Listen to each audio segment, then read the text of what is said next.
Hi friends, welcome back again to my channel replenish education and I hope you are doing good. So guys, आज बात करते हैं recruitment की तीनों grades के लिए वैकेंसीज यहाँ पर रिलीज हुई है, assistant professor, associate professor and professor के लिए।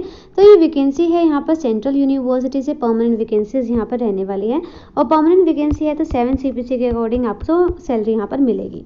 तो यहाँ जान लेते कौन कौन से सब्जेक्ट में वैकेंसीज रिलीज हुई है और कैसे आपको अप्लाई करना है। लास्ट डेट भी रहेगी। प्लस स्टार्टिंग में एक चीज़ बता देना चाहती हूँ कि हार्ड कॉपीज यहाँ पर शेयर नहीं करनी है।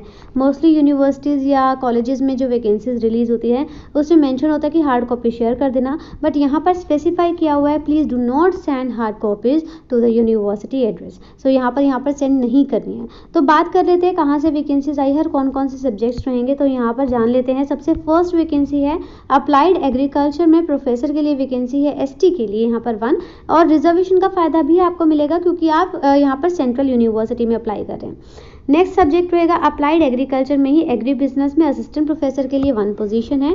यहाँ पर आप साथ ही में रिमार्क्स में भी देख सकते हैं मास्टर्स प्लस यहाँ पर नेट या फिर PhD आपको रिक्वायरमेंट में मेंशन किया हुआ है। अब नेक्स्ट सब्जेक्ट रहेगा कंप्यूटर साइंस एंड टेक्नोलॉजी में प्रोफेसर के लिए 1 वैकेंसी है। इकोनॉमिक स्टडीज में भी प्रोफेसर के लिए 1 वैकेंसी है। फाइनेंशियल एडमिनिस्ट्रेशन में आप देख सकते हैं एसोसिएट के लिए 1 वैकेंसी है। It is clarified that masters degree and net plus PhD is required. तो यहाँ पर ये मेंशन किया हुआ है, प्लीज साइड में आप जरूर चेक करें। जो भी स्पेशलाइजेशन होती है वो भी मेंशन किया होता है, रिमार्क्स में हर चीज़ मेंशन की होती है, या फिर अगर यहाँ ऐसा नहीं मेंशन होता रिमार्क्स में तो अलग से कॉलम जरूर बनाया होगा। नेक्स्ट सब्जेक्ट आप चेक कर सकते हैं। यहाँ पर हिस्ट्री के लिए प्रोफेसर के लिए वैकेंसी है 1, लाइब्रेरी एंड इंफॉर्मेशन साइंस में प्रोफेसर के लिए भी है और एसोसिएट के लिए भी है। Mass communication and media studies में प्रोफेसर के लिए 1 वैकेंसी है। परफॉर्मिंग एंड फाइन आर्ट्स में आप देख सकते हैं प्रोफेसर के लिए रहेगी रिक्रूटमेंट 1। इसके बाद है प्रोफेसर एंड फाइन आर्ट्स में ही असिस्टेंट के लिए भी वैकेंसीज हैं। फार्मा साइंस में आप देख सकते हैं प्रोफेसर के लिए, फिजिकल एजुकेशन के लिए भी यहाँ पर प्रोफेसर में ही वैकेंसीज रिलीज हुई है। साइकोलॉजी में यहाँ पर रिलीज हुई है एसोसिएट के लिए 2 अलग से वैकेंसी है, बट यहाँ पर साइकोलॉजी में आप देखिए कि साइकोलॉजी में ये वाली जो वैकेंसी है वो लीन वैकेंसी है। तो यहाँ पर हो सकता है रिवर्ट बैक कर ली जाए जब वो पर्टिकुलर कैंडिडेट ज्वाइन करेगा तब। अब बात करते हैं नेक्स्ट पंजाबी में वैकेंसी असिस्टेंट प्रोफेसर के लिए 1, सोशियोलॉजी में प्रोफेसर के लिए रहेगी 1, south and central Asian studies में प्रोफेसर के लिए 1 वैकेंसी है। अब यहाँ पर ये जो वैकेंसीज हैं ये है आपके पास सेंट्रल यूनिवर्सिटी ऑफ पंजाब से। नोटिफिकेशन 5 नवंबर को रिलीज हुआ था। एक बार पहले मैं नोटिफिकेशन की इन्फॉर्मेशन दे चुकी हूँ, बट आपके लिए ये काइंड ऑफ आपकी रिमाइंडर वीडियो है जहाँ पर लास्ट डेट के बारे में भी मैं आपको बता देती हूँ। यहाँ पर लास्ट डेट रहेगी अप्लाई करने के लिए 4 दिसंबर तक अप्लाई कर सकते हैं।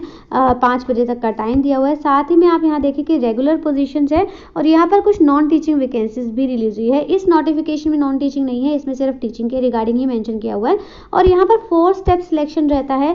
4 स्टेप सिलेक्शन का मतलब यही है, यहाँ पर जो आप इन्फॉर्मेशन इनको सेंड करेंगे उसके बाद मेरिट लिस्ट प्रिपेयर होगी, यहाँ पर शॉर्टलिस्ट किया जाएगा। शॉर्टलिस्ट करने के बाद आपको इंटरव्यू के लिए कॉल किया जाएगा। इंटरव्यू में जाएंगे तो उसके बाद यहाँ पर आपका इंटरव्यू कंडक्ट किया जाएगा। उसके बाद आपके फाइनल सिलेक्शन देंगे कमेटी वाले।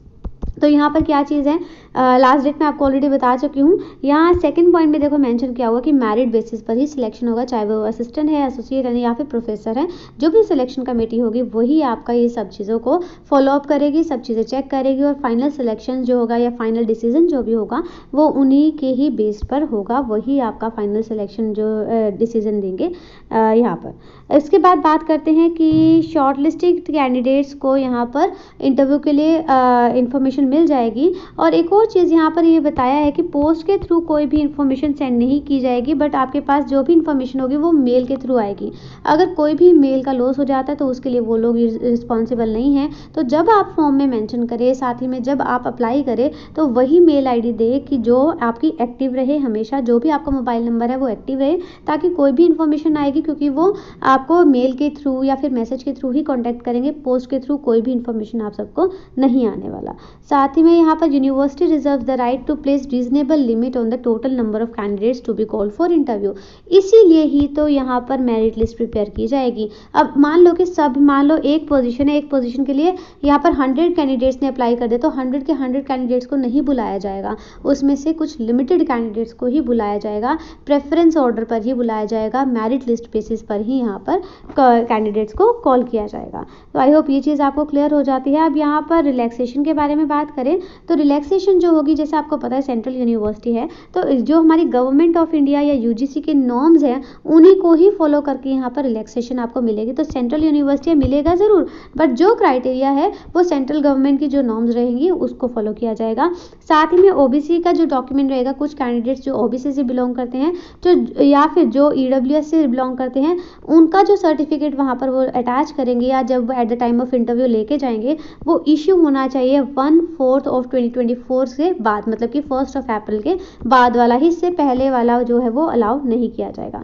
अब बात कर लेते हैं एप्लीकेशन फ़ी की। तो एप्लीकेशन फ़ी रहेगी 750 रुपीज़ फॉर ईच पोजीशन, मतलब कि अगर आप एक से ज़्यादा पोजीशन के लिए अप्लाई करें हैं तो अलग से फॉर्म फिल करना होगा और अलग से आपकी यहाँ पर फ़ी भी पे होगी। साथ ही में बात करें कि यहाँ आपकी एज क्राइटेरिया क्या रहेगी, तो 65 ईयर्स ऑफ रेगुलर अपॉइंटमेंट, तो यहाँ पर रेगुलर अपॉइंटमेंट के लिए रिक्रूटमेंट रिलीज हुई है, तो 64 ईयर्स यहाँ पर मैक्सिमम एज होगी, तो इसके ज़्यादा जो है उनको नहीं कंसिडर किया जाएगा। तो चाहे वो एलिजिबल भी हो, चाहे उनके पास कितना एक्सपीरियंस भी ना हो, तो उसको यहाँ पर रिकमेंड नहीं किया जाएगा। बट हाँ, अगर आप रिलैक्सेशन कैटेगरी से आते हैं, रिजर्वेशन कैटेगरी से आते हैं, तो उनको यहाँ पर कंसिडर ज़रूर किया जाएगा। अब बात कर लेते हैं जनरल क्वेरीज के लिए आप इनको कॉन्टेक्ट कर सकते हैं। लास्ट डेट मैं आपको ऑलरेडी बता चुकी हूँ, हार्ड कॉपीज़ इनको यहाँ पर शेयर नहीं करनी है। तो ये आपका कोई रिजर्वेशन कैटेगरी के या जो डिक्लेरेशन है उनके फॉर्म्स भी हैं। तो आई होप ये चीज़ क्लियर हो गई है। अब आप इनको अप्लाई कैसे कर सकते हैं, लिंक मैं आपको प्रोवाइड कर दूंगी। फिर भी अगर कोई डाउट रह जाता है तो कमेंट बॉक्स में ज़रूर मेंशन करें। साथ ही में अगर कोई सजेशन होता है तो सजेशन ज़रूर मेंशन करें। आपकी कोई भी फीडबैक होती है तो वो कमेंट सेक्शन में ज़रूर मेंशन करें। So guys, thank you and have a nice day.